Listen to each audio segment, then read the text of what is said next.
Good morning and welcome to Life After Landmark. I'm Dale Dickens, and with me today again is Anne Peterson, the author of Is This a Cult? A very interesting question that she came to with her book. And today we're going to talk about agreements, because for me, this is one of the foundations for how and why Landmark exists. It's based on a lot of verbal agreements. And yes, when we come into the leadership body, then there are written agreements that require a signature. Most of it, though, until that point, are verbal agreements. And the way I see it is like a form of grooming, a form of indoctrinating people into a particular culture. So Anne and I are going to flesh that out a bit today to have a look at, well, I know of 3 examples, and you're one of them, Anne, of people that negotiated their agreements with Landmark. Yes. I touched on a little bit with Riley in the conversation, but I think as we get deeper into the leadership bodies and the more serious, if you like, commitments that people make with the company, where they then generate their revenue from these agreements. So yeah, that's what we're going to talk about. Hi, Anne. I know I'm Hi. rambling on It because was there's just great. so I much know to talk about. Yeah. thanks and hi everybody. It's so great when, one of my, Dale and I have a standing occasion and I just really look forward to it. I just appreciate you so much, Dale. And I've been watching your other shows with Riley and with Anne. I really want to meet the other Anne and, Oh, I think you two would get on like a really, house on fire. Really cool. I Yeah, know, it'd I be a great just conversation. really enjoying, for me, I'm still, in the deconstruction process, right? And I love Brian Nord's show. How did I get here? And I had answered that to the degree that I did, and I wrote about that in my book. But then since my book came out, I found out so much more stuff. Like I feel like I'm all in a whole other level of deconstruction. So I love this thing about agreements. And while you were writing, I actually came up with a little like I could see the path of agreements in your little intro there. I just like, so anyway, made some good notes for us. Yeah. Well, this is what we touched on with Riley. Well, the very first contact is a phone call from the company. So not from the person that introduced anybody into it, but from the company there's an agreement, get your form in on time if that hasn't been done. There's an That's right. agreement to be there on time. There's an agreement. With a bit of a route, it's kind of almost a little bit of it's weird because the way Landmark operates or used to, so let's be clear, I left Yes, my that's right. employment with Landmark in 2012, and then I was Landmark adjacent until 2019. And then I have a lot of friends that are in do our Landmark staff and so on. But one of the things that's a little unusual, like I just took my dog yesterday to a new vet. You would have been very proud, Dale. We took her to an acupuncture nutritionist vet. she's in trauma recovery and actually made a huge difference for her. So, of course, going to the vet, I have a form to fill out, that they want to have filled out before you go there. And they want me to bring these certain things and this and that and this and that. And all that happens, but it kind of comes at you like, oh, we forgot this form. Can you fill it out and bring it with you? And it's sort of casual, like and it's interesting because having been a Landmark staff member, I don't relate to forms like that. I relate to it like it's an agreement. So when you get those first calls in the form and say, okay, you've registered in this program, and I think back then I feel like we were supposed to do a call. I don't remember it, but it felt like there was definitely a conversation a lot and getting those forms in, and people are interacting with you like you have an agreement. But at that point, it's in Landmark what we would call an assumed agreement. So it's not an explicit agreement. And you're not yet indoctrinated into this culture of your word and integrity and the certain model and all that. So it occurs as a little shocking. But I think that's part of the LGAT structure.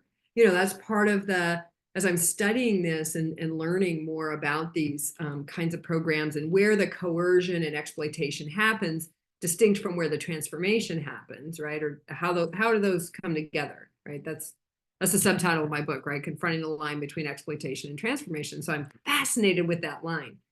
But you're right. You get phone calls, and then you get told, you get the message pretty quick, like you need to be on time.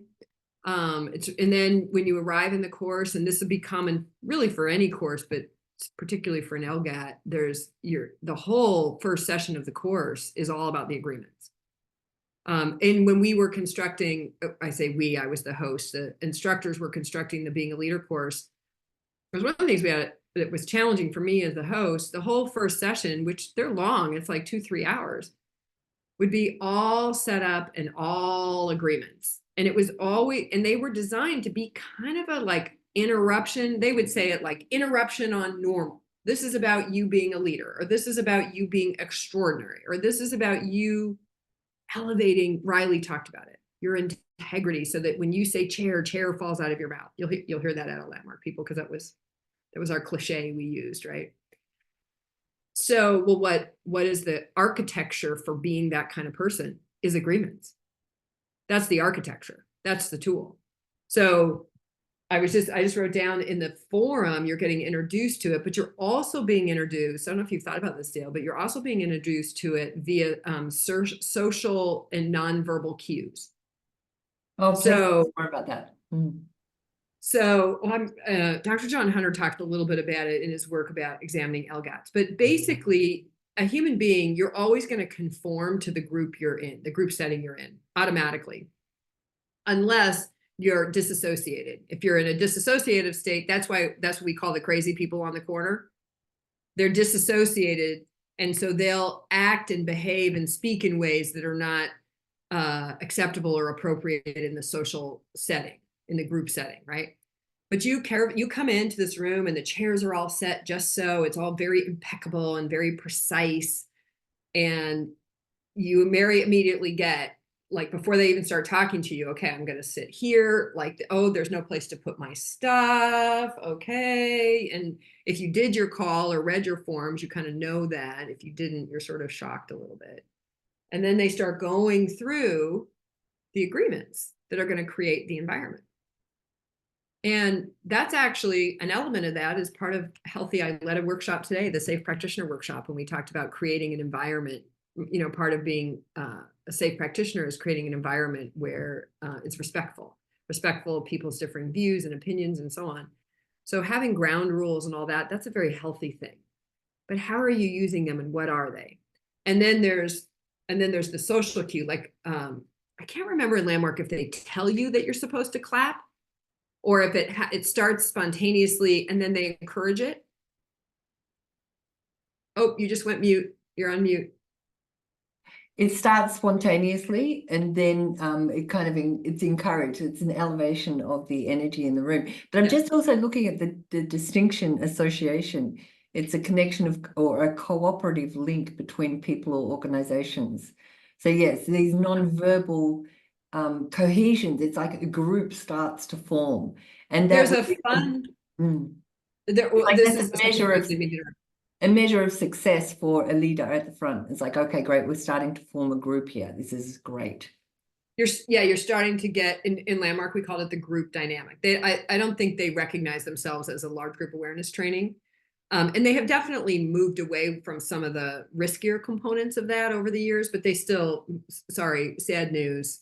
You know, I mean, talked to somebody 2 months ago that came out of the forum. It's still a large group awareness training, although it is losing some of the more dangerous aspects of that because you can't create them online. You know, online is already, it takes this thing I'm talking about, the social element is much, much harder to create. There's this fantastic video of a guy who's at a concert or something. I don't know where he is because you don't ever see what he's looking at, but he's on a hillside on a grassy knoll.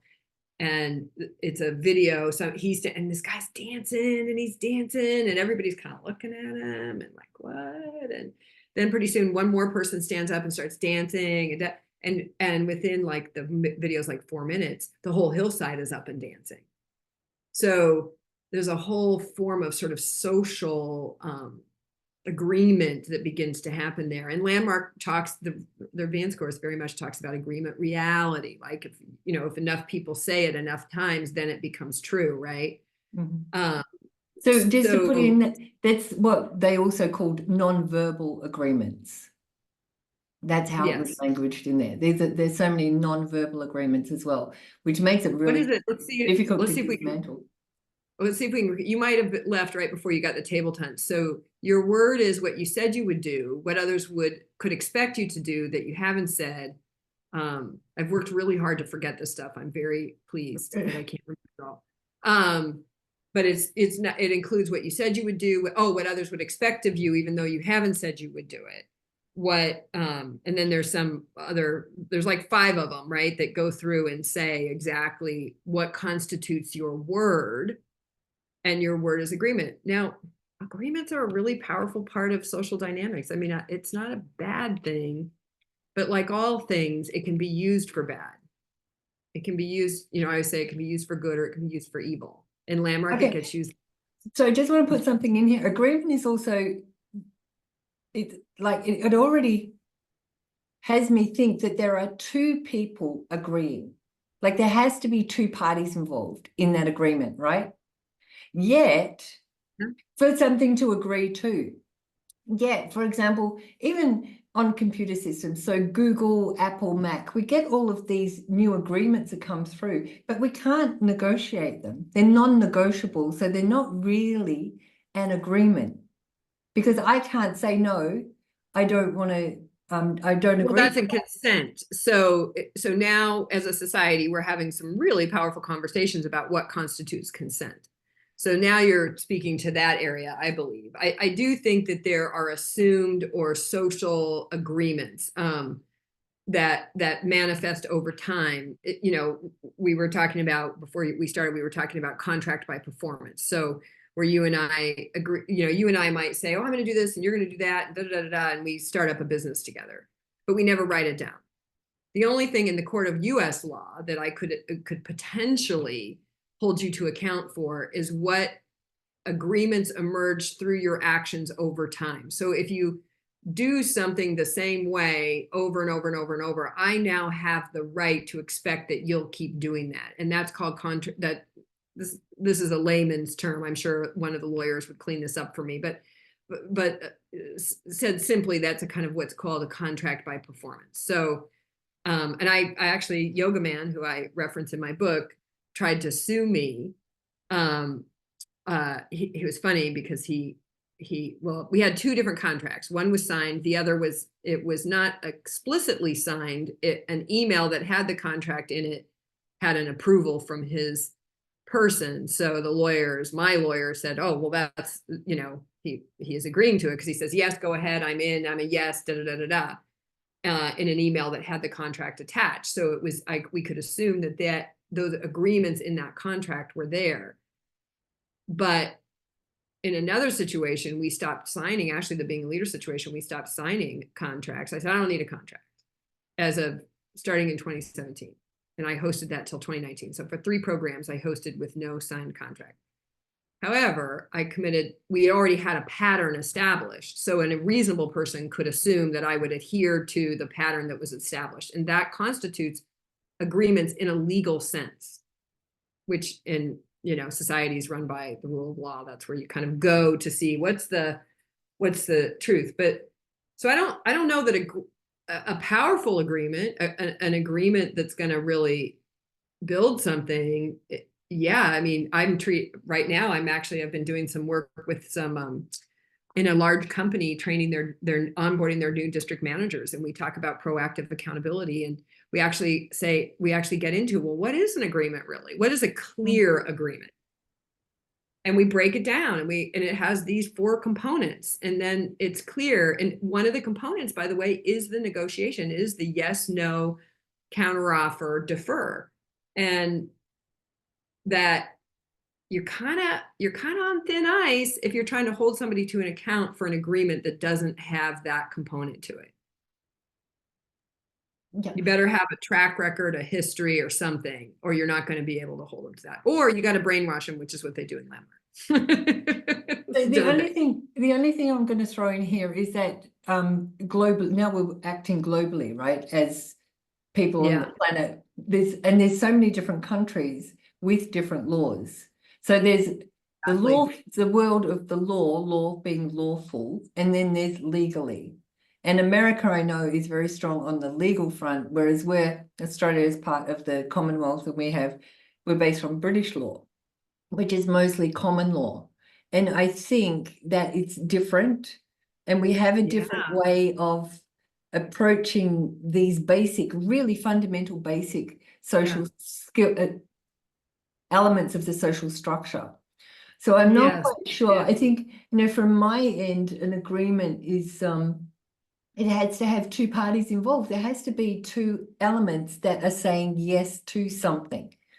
And this is where I'm coming Right. from with the power. And of course, we've got this American company that's basically imposing its Yes. law or its legal front, because they're very litigious, on different countries as well, without question. Because Yes. as Australians, and especially in Perth, was like little Hicksville, it's a tiny little town, most isolated city on the planet. And we wanted to be part of something. So and there were also the American terms that started to come through. The regional manager would welcome us with "Hi, y'all," and we're just like, "Oh my Oh, God!" There was a point where it was really cute, but then it was like, "This is weird," and people started saying yeah. I "like" a bet. lot more.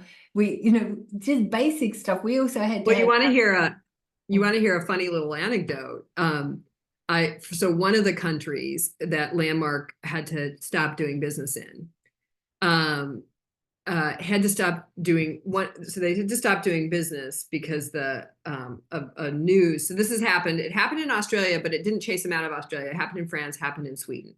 So when the major channels come and do a story and it's not positive, and then it starts to undermine the business. So this happens, and then so they get this. So this is a lot of how they do to keep doing business. They get somebody who has a business in that country, and they sort of license them for these very one-sided licensing agreements. It's a little bit what they did, what was done with me, but they license them to deliver the programs, like as a consultant or something.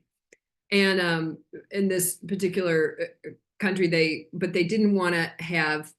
They were paying so little that the person who they license can't keep up with the workload. They're like, hey, I have to have more part of the pie here because we got to hire people if we're going to do this kind of stuff. And they literally said, well, you should get volunteers.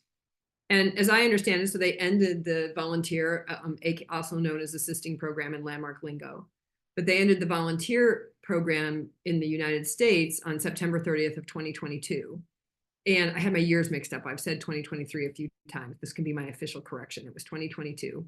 September 30th, 2022 was the official end. And but it's my understanding, it sounds like from Riley, they're still using volunteers in Australia. But they say to this person, like, we'll just get volunteers. Just get volunteers. You don't need more money. You got to get volunteers. And they said, well, that's not legal in our country. And they say, well, go change the laws. Like, go get the laws changed. Like, what? No, that's not a thing. Like, that's not a thing. And and I'm fairly between the bad publicity and the flagrant violation of labor laws in multiple countries, including the United States, really eventually that they're having to rethink their whole business model. And I'm not privy to the inside discussions, but from the outside, it looks like it's not going very well. So really interesting, the language as well, because an agreement is voluntary. We're acting voluntarily, in the meaning of volunteer, a person who freely offers to take part in an enterprise or undertake a task. So that's the meaning of a volunteer. So we're doing it of our own free will. There's no coercion. It indicates that there's no coercion. There's no, I come back to slavery, like it's definitely breaking laws there as far as the work laws. That's a common complaint. Well, the U.S. labor, so there were four that I've found. There are four U.S. labor opinions that say whether Landmark is violating labor law, and essentially says when they're having people do tasks that would normally be done by an employee. So that is a violation. So if you think about, I think about, Riley and him going in and cleaning the office and taking out the rubbish bins and calling the customers and welcoming them to courses, doing the administrative work of a course. I have an event company. I know what that looks like, right? Doing the administrative work of taking care of your customers and getting them set up and prepared. Those are tasks that would be done typically by a labor force. And this is always, I'm going to be honest, it's always a little bit of a conflicting conversation for me, because I loved volunteering for Landmark. I loved it. I loved it. And I learned a lot of skills. I wouldn't have an event company today if I didn't produce events for Landmark. So, and no doubt I was exploited for my labor. Like, both those things are true. And it's challenging to hold that sometimes.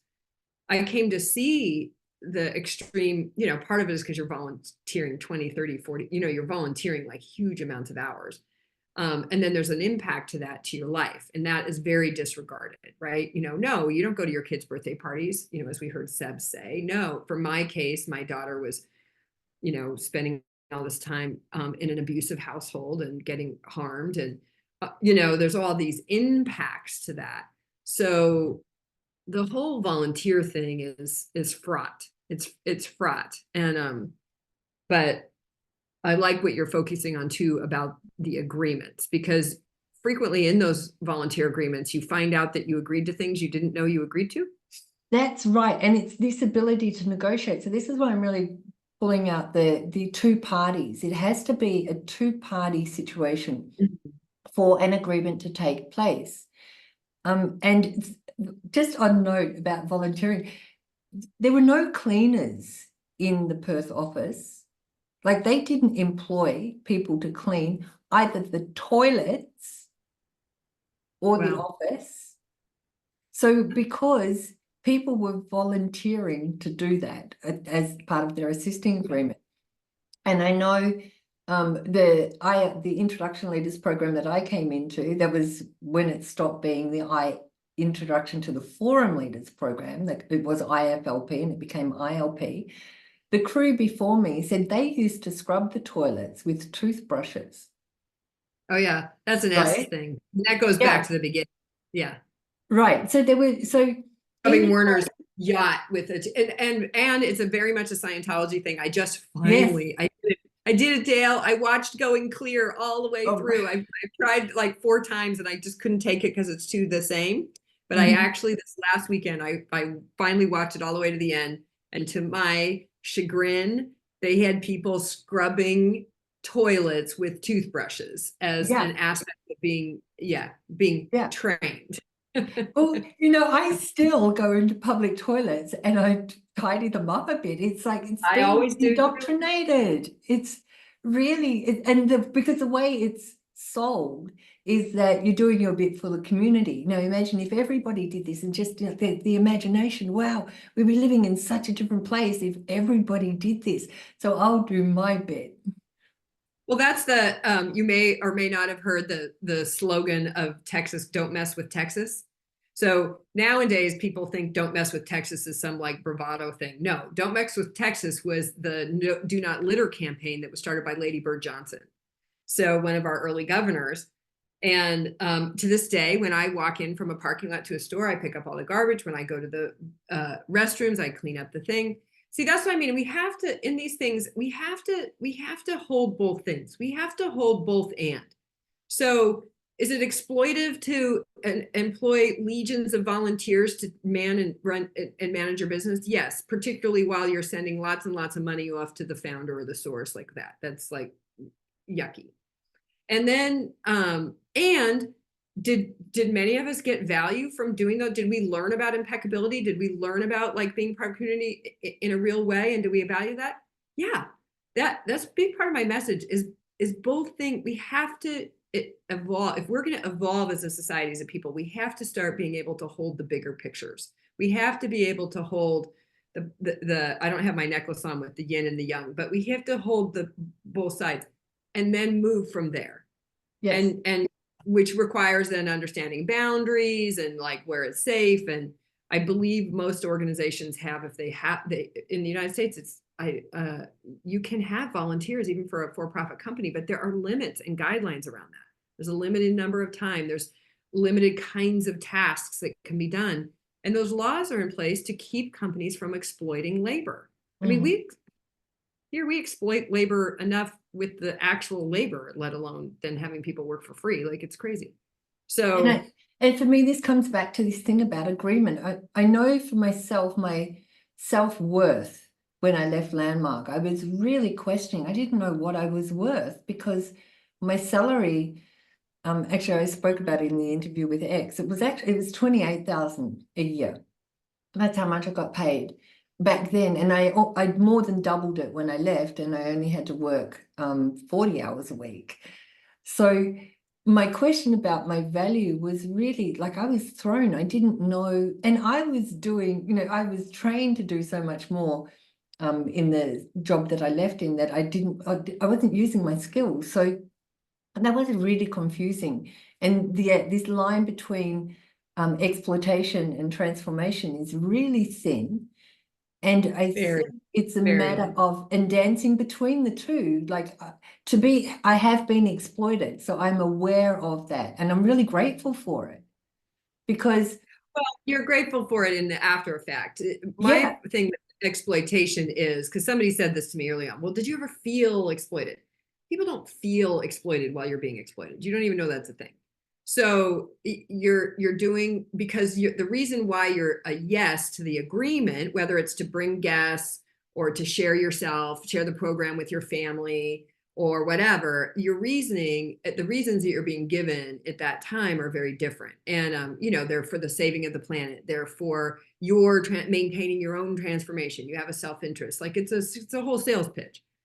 But my gripe a bit is that the level to which we were lied to. So, this is where the newer conversations that honestly, we're really as a society just starting to have these in any kind of a serious way. Really, in the last handful in the United States, since the Black Lives Matter movement and the Me Too and Black Lives Matter has really started to shift how we're thinking about these things and how we're thinking about consent. And honestly, I think we're growing up in a lot of ways. So if I were going to say to you, hey, Dale, here's the thing, yes, you can have, I did it actually when I led the introduction leaders program. I would say, look, here's that. I know it says here you're going to spend 10 hours a week. You're not, you're going to do 20. And you need to have, as the classroom leader, I'm going to insist that whoever you're in close relationship with in your family, that they are aligned, that they are clear and that they are aligned. That was something extra that I asked for as the classroom leader. And I mean, I would hold my orientations. They were 2 hours. They were at least 90 minutes of all the reasons why you should not do this program. What the hours really were like. No, you really are going to be registering people in your life. You really are going to have, I know you and Riley, thanks for the reminder. You went through the measures the other day. It was so great. You're going to have a certain number of personal registrations. You're going to make phone calls. You're going to do all this stuff. This is why you're doing it. This is what's available out of doing that. Here's where you can train and develop, blah, blah, blah, blah, blah. Now, if you're crazy enough to say yes to all that, because it's really hard, it's really uncomfortable, it's going to upset your life completely for 6.5 months, it's going to be expensive. No, it's not $400. It's more like $3,000 because you have to travel. And I would go through the whole thing. And then I would say, now, if you're crazy enough to do all that, here's what is available. Here's what people have gotten. This is what they get. I had huge, and then at the end of that, you could request an application. And then we took the application process seriously. We would go through the application. This is in 1997. And we would go through it and okay, is your spouse, is your partner aligned? Like all this stuff. I had about 60 people. I led 2 programs. I had like 55 in one, 60 some in another. Actually, I led a third because I led one after I left Landmark, but that's a different story. It was too quiet. I had to do something. And that was a little one that only had 13 people in it. But of that, we had, well over 90% of the people who started the program completed it. right. We had, so Riley, because you're going to listen to this, Riley, we had over 90% request to be introduction leaders. So that's like, I was 34. horrified. Our problem in Seattle was we had too many introduction leaders. We did not have enough guest opportunities for all these introduction leaders. That was a big part of where the Homes program started getting made because we had to get You're people to figure responsible out. for that. Oh my God.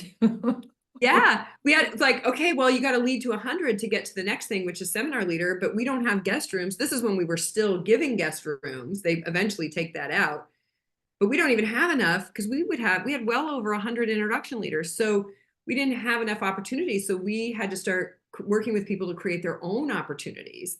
We would do dinner parties. We would do all kinds of stuff So because it was the only way we could leave.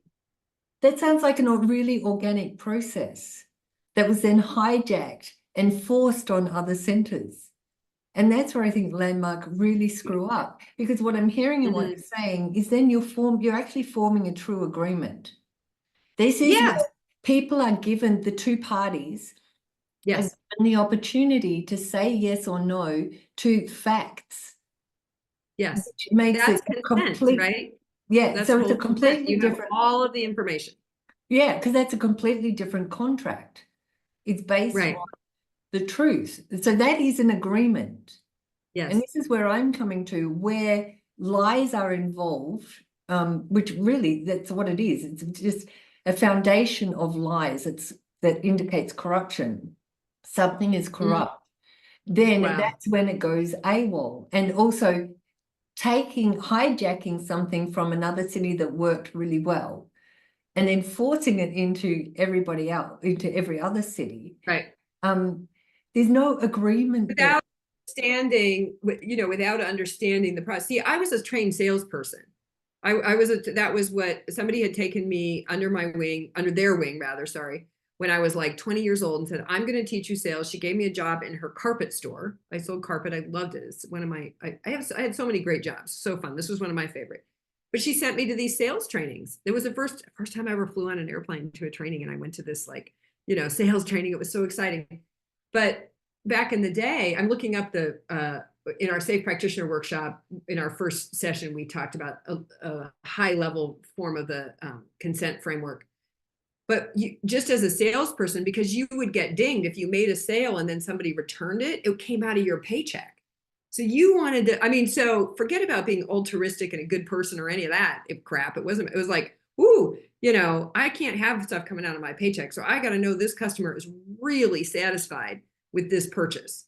So that was something that I had learned in sales. I don't recall like that I had an absolutely amazing registration manager, center manager, who is still my husband to this day.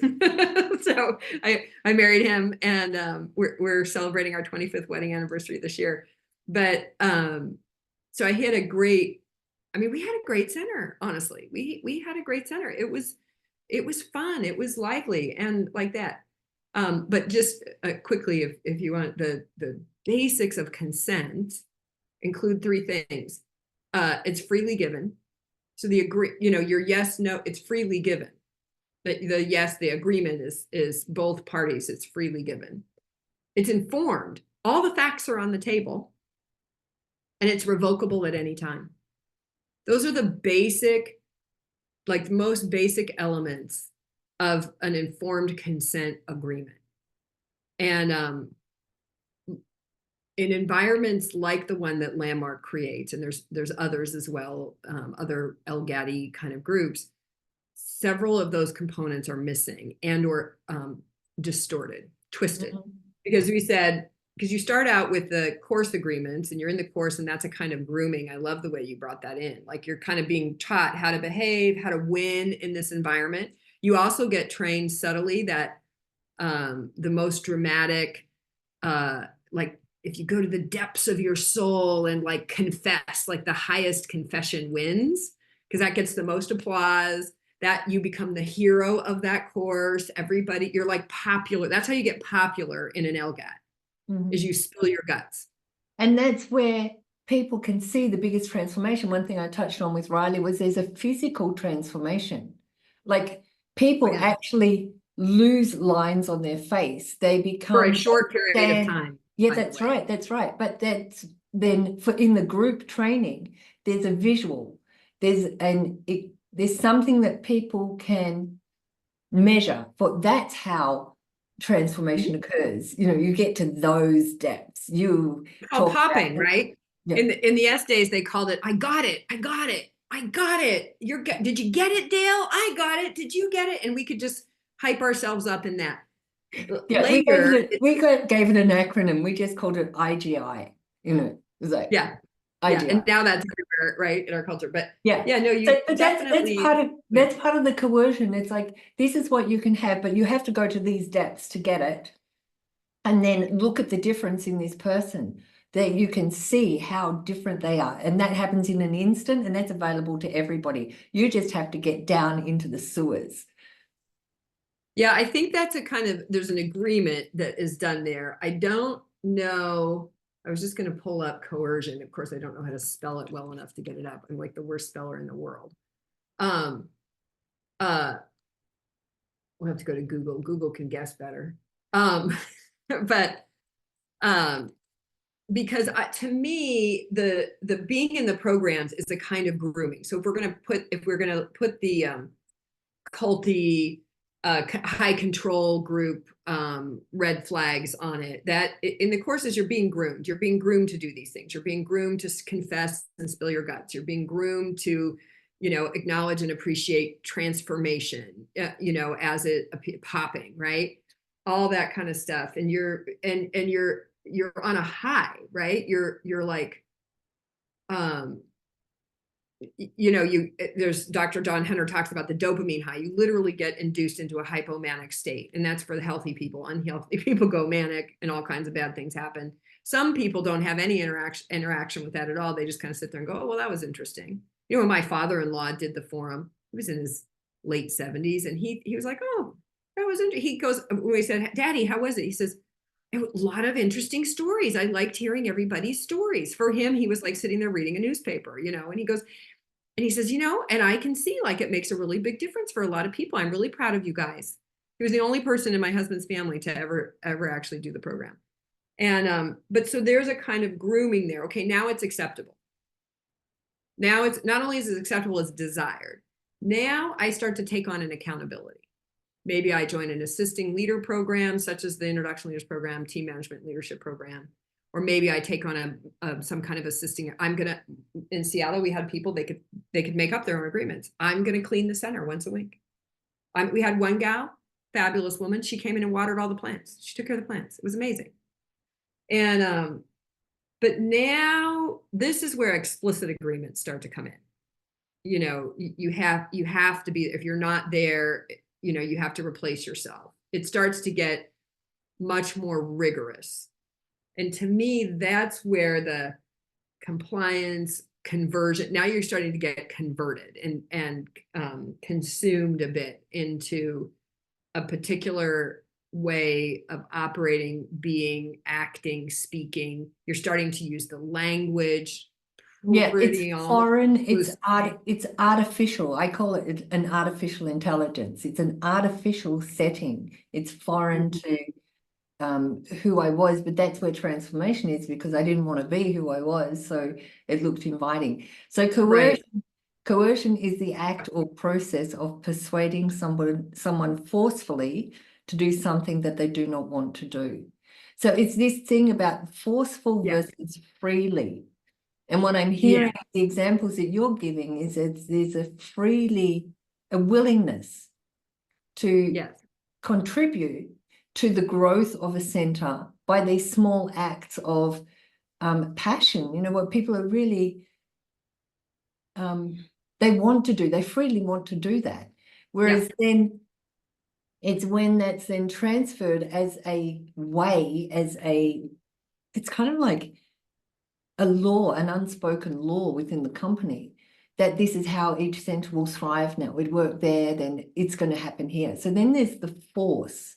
And it's foreign. Well, it'll get enforced, but it's only going to get enforced on people who have agreements in which it could be enforced. So in other words, so now it's going to be enforced on the other staff, or it's going to be enforced on everybody who leads the Introduction Leader Program, or it's going to be enforced on like that. But I still think we're not quite all the way.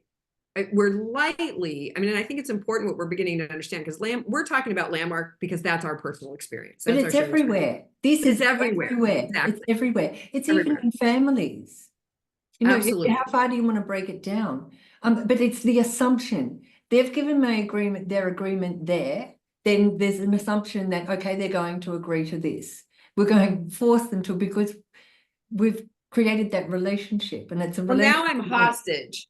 Here's where the force comes in. I'm kind of hostage. So my reputation, because now I've been a landmark, acolyte, and I've been sharing with everybody in my life how great and fabulous and amazing this thing is. If I was really good at it, I got a lot of people to do it.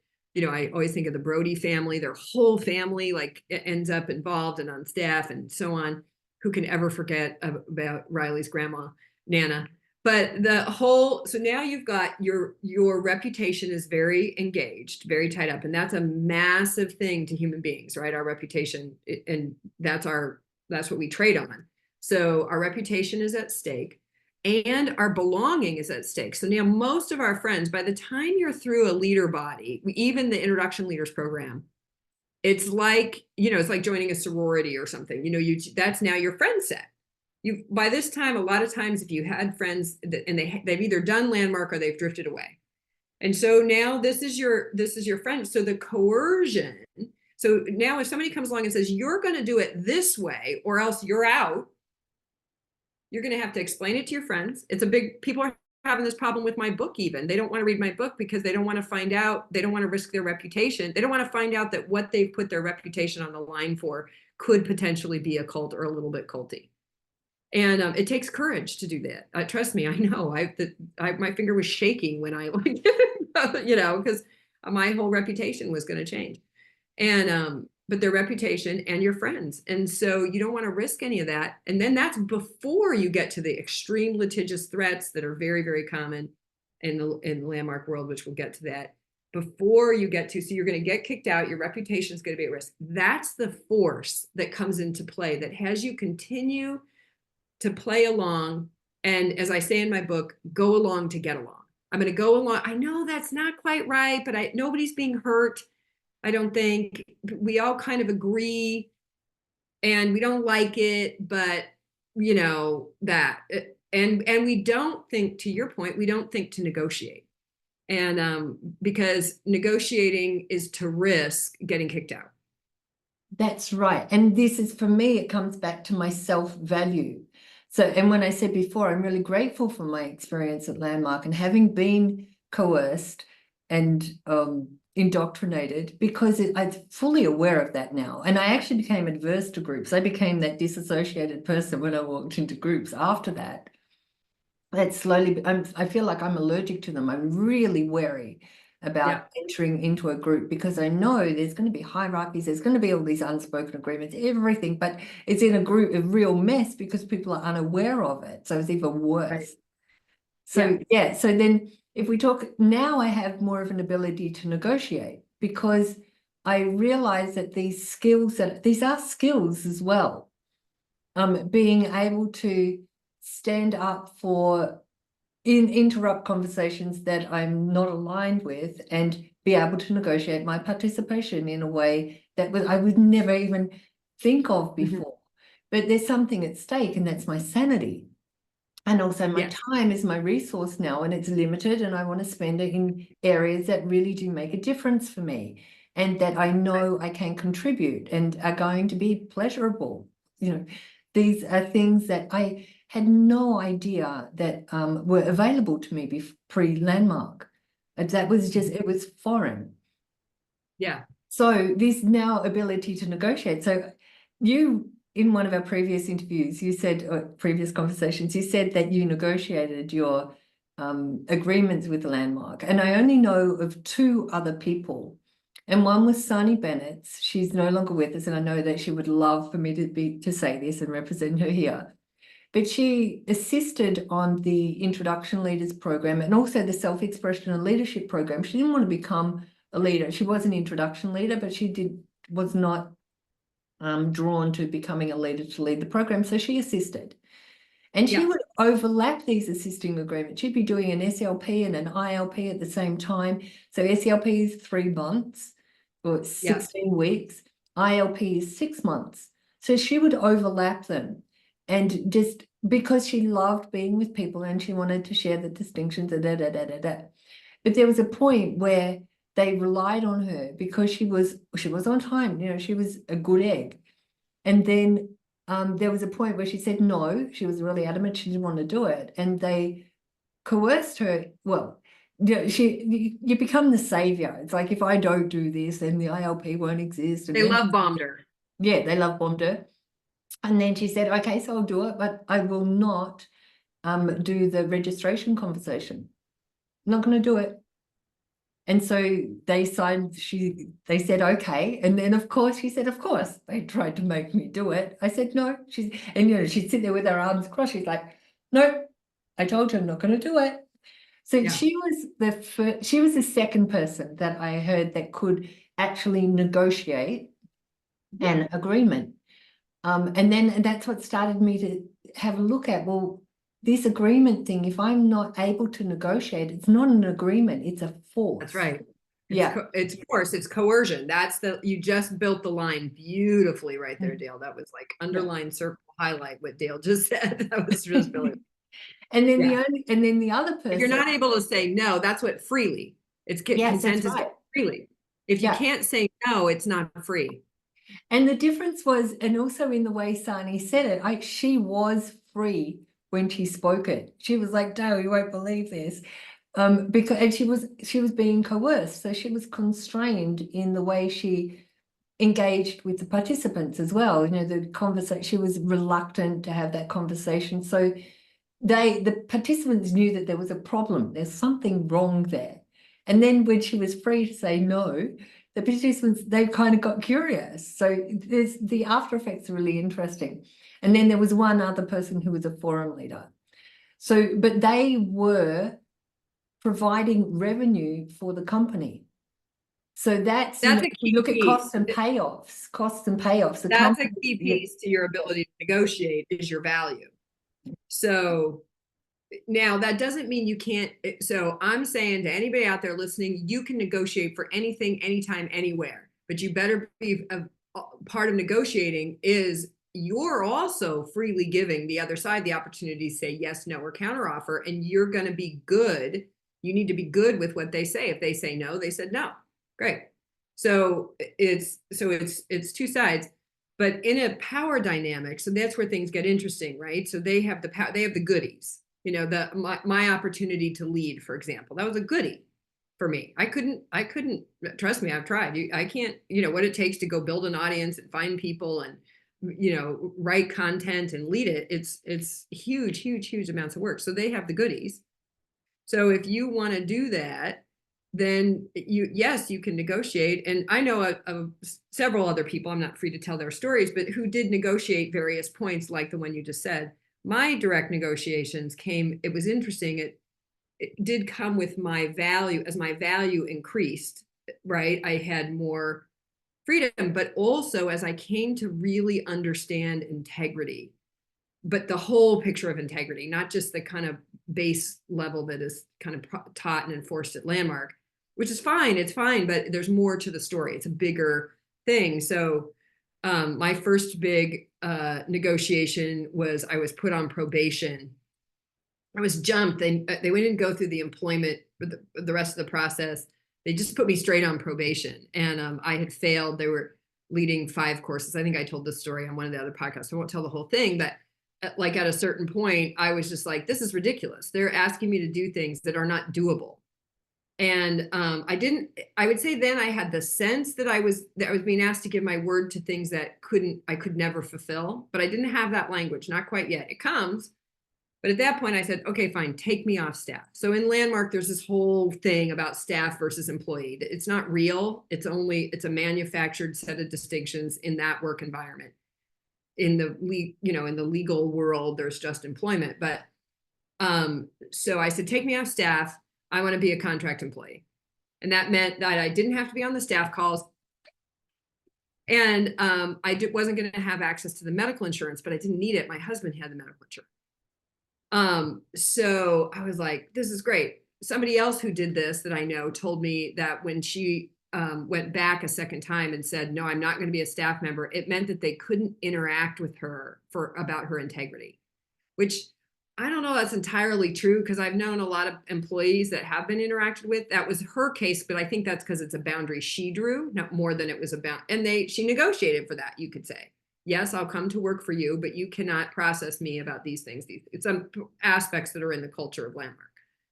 So because you can't just stop culture. It doesn't, it's not a thing. But so that was my first successful negotiation. I went off staff, became an employee. It was lovely. It was fabulous. I had more time. Oh, I never forget the day I sent in this stupid IBM computer that like never worked and bought myself a Mac.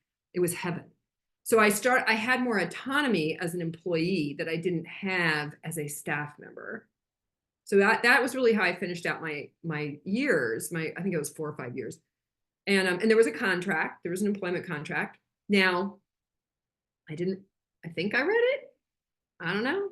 Probably read it lightly. I certainly didn't have an attorney read it, which is something I would do now. I would never sign it without having an attorney read it. But there, you're in for the mission. You're not really there for that contract stuff. You're there to change the world, right?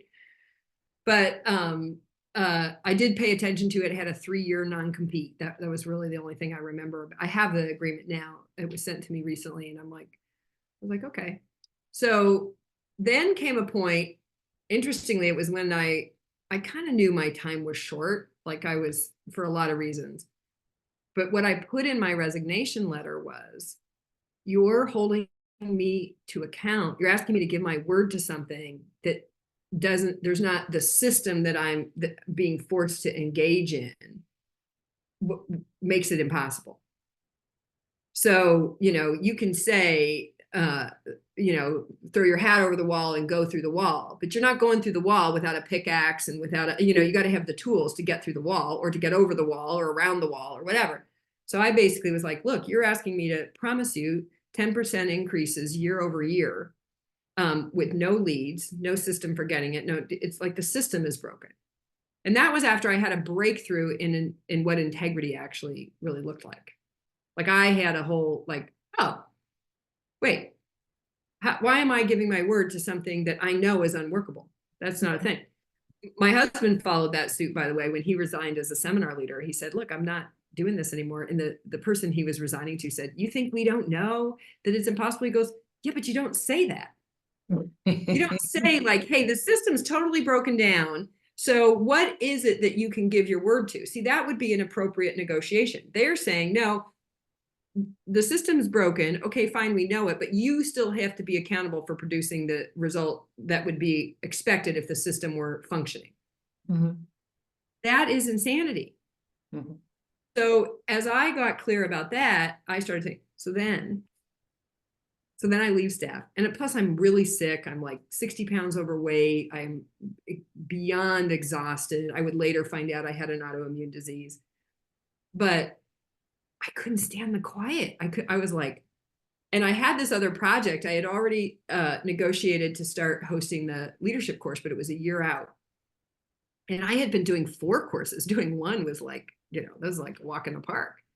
So I got asked to lead an introduction leaders program in my local center. And it was little, had 16 people in it when it started. And I said, because the leader got sick.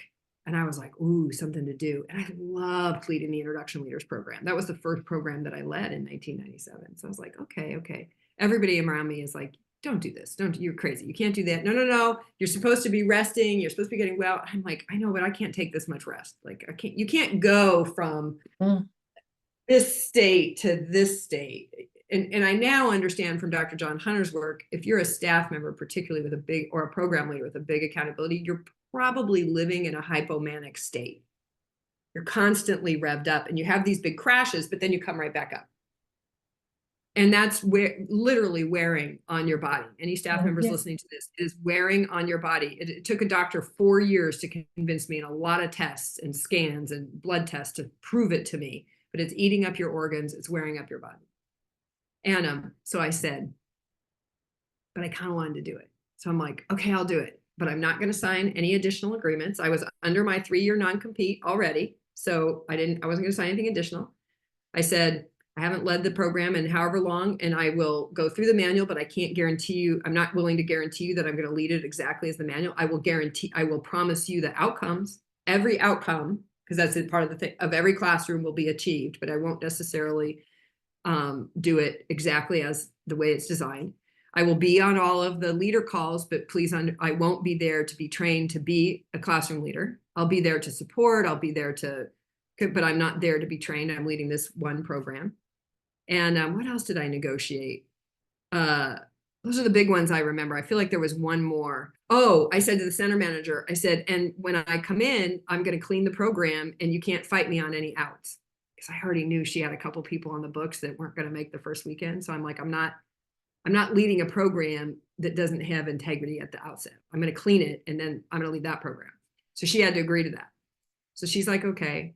They call the head of the whatevers, they call the head of that body and they say, because they've got to get permission to have me lead because I'm not officially an ILP program leader. And the head of that body, a fabulous woman by the name of Linda Zarek, actually really, the Landmark is full of amazing humans. And so this is an amazing human. And she says, let Ann do whatever she wants. But see, I'm 20 years of leading by now. I'm hosting a program for Werner Erhard and effectively and success, so I'm now one of the big kids. So that's what I mean by your ability to negotiate is tied to your value and to your reputation. So anyway, those are my negotiation stories you asked me to tell. So there you go. Absolutely. This is awesome, Anne, because there's a couple of insights that have come to me as you're speaking. And we're coming to the end of this conversation. But I think I love this is what we're on the cusp of this line. What is the line between transformation and exploitation? It's perfect because it's everywhere. But a couple of things. So one is there's something about, we've spoken about the documents where we regurgitate the information and then we read it and then we own it. So we start to recreate it and then eventually we get to ownership. So we're the author. But I think the values that we start to learn as well, we start to own them. And that's what I'm hearing in what you've said. You started to own integrity in a way that was non-negotiable for you. Right. It's like for me, my book is me operating. I had to write that book.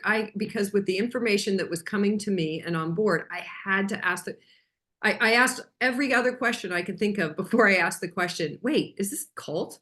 Do you know, and then, and you got to read my book to find out the answer. I'm not saying that, or my answer. I don't even think my answer is useful. Everybody's got to ask their own questions and find their own answers. But yeah, it's you internalize it. That's right. And it starts to sit in a way that it's like, this is mine now. Okay. Like there's something within me that is integrated in a way that it's owned by me now. And then there's also this thing about navigation and negotiation and navigation is what I've also started to hear. Is that's what I wanted when I entered into the forum. I wanted to be able to navigate through my life in a way that I had more say in what was happening. And then this also comes back to what I mentioned also about the law. We've got the legal world, and then we've got common law, and we also have maritime law, we have admiralty law, and we have natural law. So all of these systems are working together, and now it's a bit of a mess globally because people are coming from different places, but to know which law I'm coming from, that's also a way of negotiating. It's like, okay, so I'm coming from natural law. This is how I see the world, and this is how I'd like to negotiate with you. So these are the kind of the skills that I'm developing now. Again, it's only through my experience of having been exploited, because I know that so well, that I now have true choice. I can choose chocolate or vanilla. So this is what I say when I'm talking about the distinctions of Landmark I'm bringing to life, as well as many other practices that I've been drawn to over time. And I tend to be drawn to the non-linear practices. So those ones where the dynamic, there's happening simultaneously all around me all at once. That's where I thrive. These linear models are just like fall asleep. It's like, oh my God. So these are the things that I'm really grateful. I'm just really happy that I went through this, because I've got to a point where, you see people on their deathbeds and their wishes and their dreams, it's like they've held everything together and they can find themselves, whoa, I made it. I'm now starting to approach my life in a way that my values are really shifting.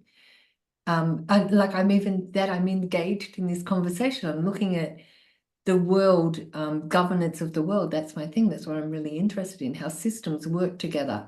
And this is why I also talk about the law, because these systems are working together. They have worked in different countries at different varying degrees through commerce, through this social aspects of the world as well. They do work simultaneously, but now as they're coming to a head as as we become more globalized, there's people fighting for each of these systems, and it's kind of got very interesting. It's like this combustion. Fighting is a kind of negotiation, isn't it, too? I mean, Yes. it's bloody. It's not the one that I advocate for, but it is a kind of negotiation. And that's, I mean, that's very abundant in our legal system. We won't get to it on this call, but, one of the things that we've done, I don't say things without backup. So I happen to know about many, many, many legal actions that have been taken against Landmark, to employment actions related to the assisting program. There's actions related to people's health and well-being, breaks in their psychological and mental well-being.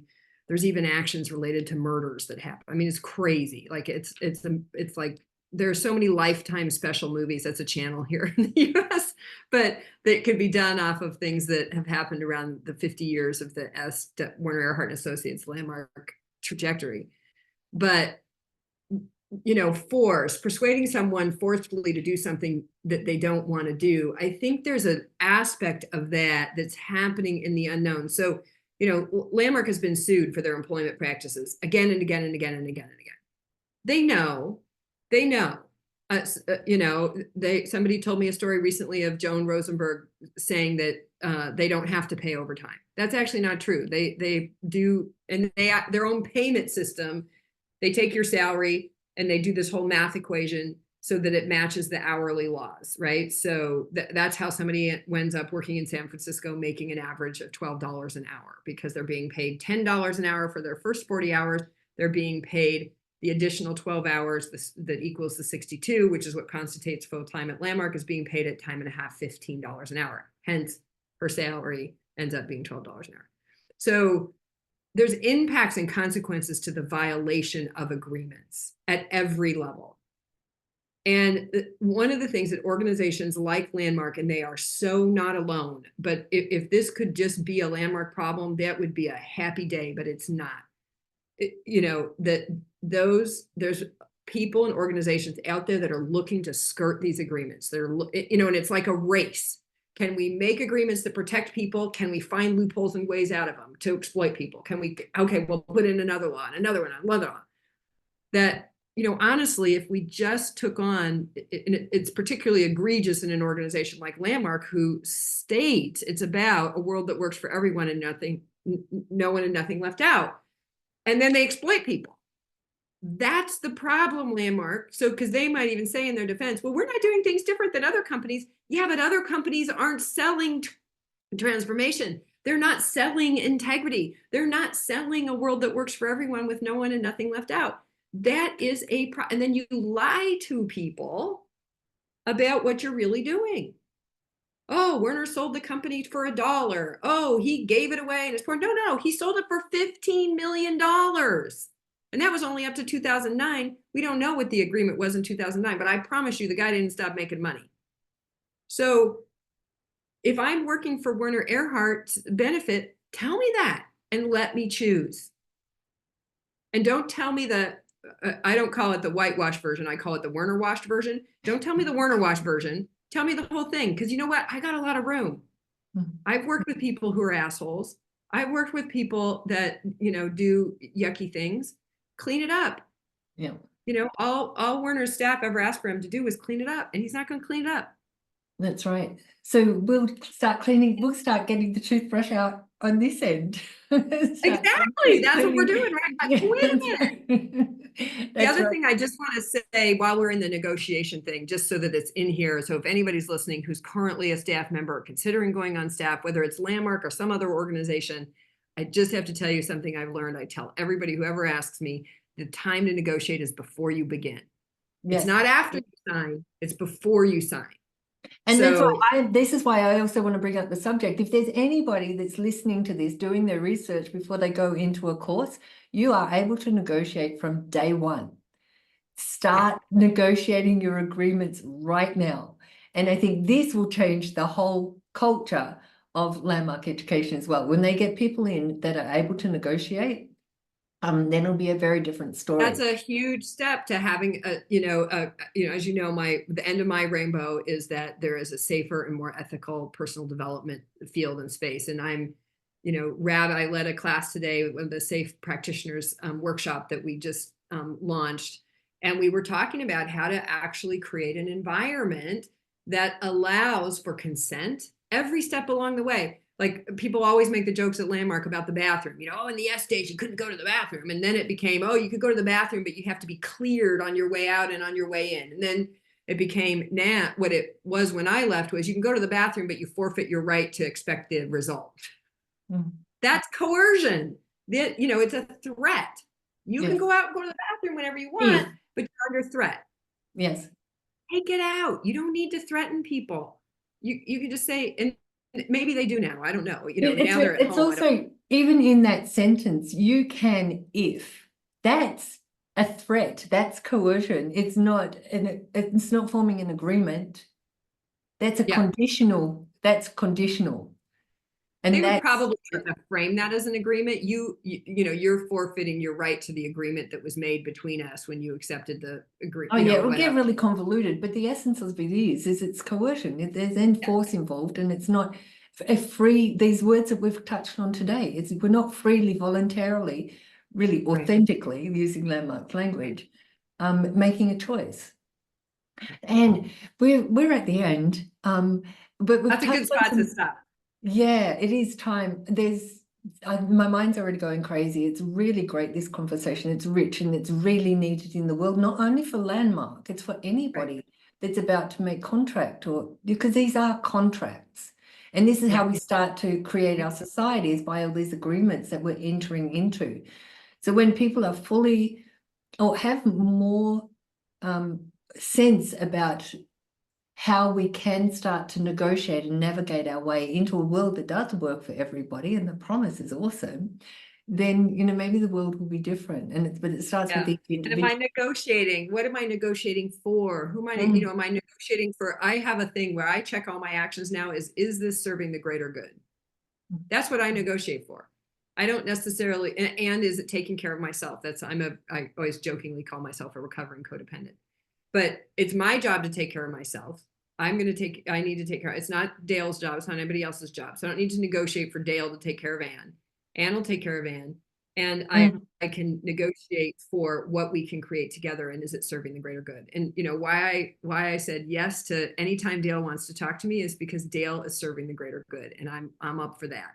mm. So And these um, conversations, we can just get people to start thinking about, where are you negotiating in your life, even in personal relationships. It's right. everywhere. And for me, of what I've started to see is that the individual is where these groups starts to form. So if the individual is somehow corrupted, or not out of integrity, but unaware of Well, you the could not entry. well would be a term that I would have used in the past. I would still use it now, maybe in a different way, but there's something, Chris Shelton did a recent episode that every human should listen to about being cause and really understanding responsibility. Responsibility is actually about my ability to respond. Respond, So absolutely. if I have an interruption in my well-being such that I don't have the ability to To respond, respond. like my daughter sometimes calls me, she's having an episode, a breakdown, and she needs somebody who can listen to her. And we have now negotiated, I have the right to say, I can't do that right now, but the only time I'll ever say that is when I know something's going on with me that is going to limit my ability to respond to what she's asking. Mhm. So then I'm going to hold back and I'm going to find her an alternative. We're doing that right now with people that are coming forward and telling me all their stories about their LGOT abuse and all high control group abuse. And, they need there's a therapeutically based resolution. So we're very excited. Starting July 29th, we have Awesome. set up a therapeutic group, and we've made it as absolutely low cost as we possibly can. Literally $100 a month, you can get 4 hours of education and therapy about, you know, in a therapeutic setting, which is required. You come out of these high control situations, relationship group, whatever, there's deconstructing and reconstructing to do, and it needs to be done with somebody who has a therapeutic understanding. So, and has also Rachel, looked at the negotiations to come in to enter the space. That is really exactly. has to be given some thought. It's not only about the content, but it's about the Right. way the group is structured. That's really, really important. Dale, it's like you were in our safe practitioner workshop session earlier today. I swear to God. That's so funny. And I That's wasn't, exactly. for everybody who's listening, I wasn't. So these are also, I think, people who have left landmarks start to come to these realizations over time. And again, it's like we then own it. It's not something that's being forced upon me. I start to own it because I can see that this is what's going to have me be able to move forward in my life in a way Dale, that I feel comfortable. I'm important in these negotiations. that is super brilliant. And as a public service announcement, I want to make the point that Dale has been working on this for 20 years.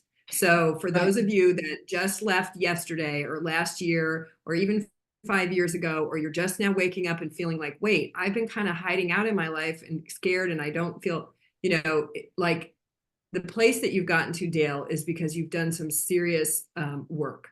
I You had know, to. I had to. It was too. life or death. I had to.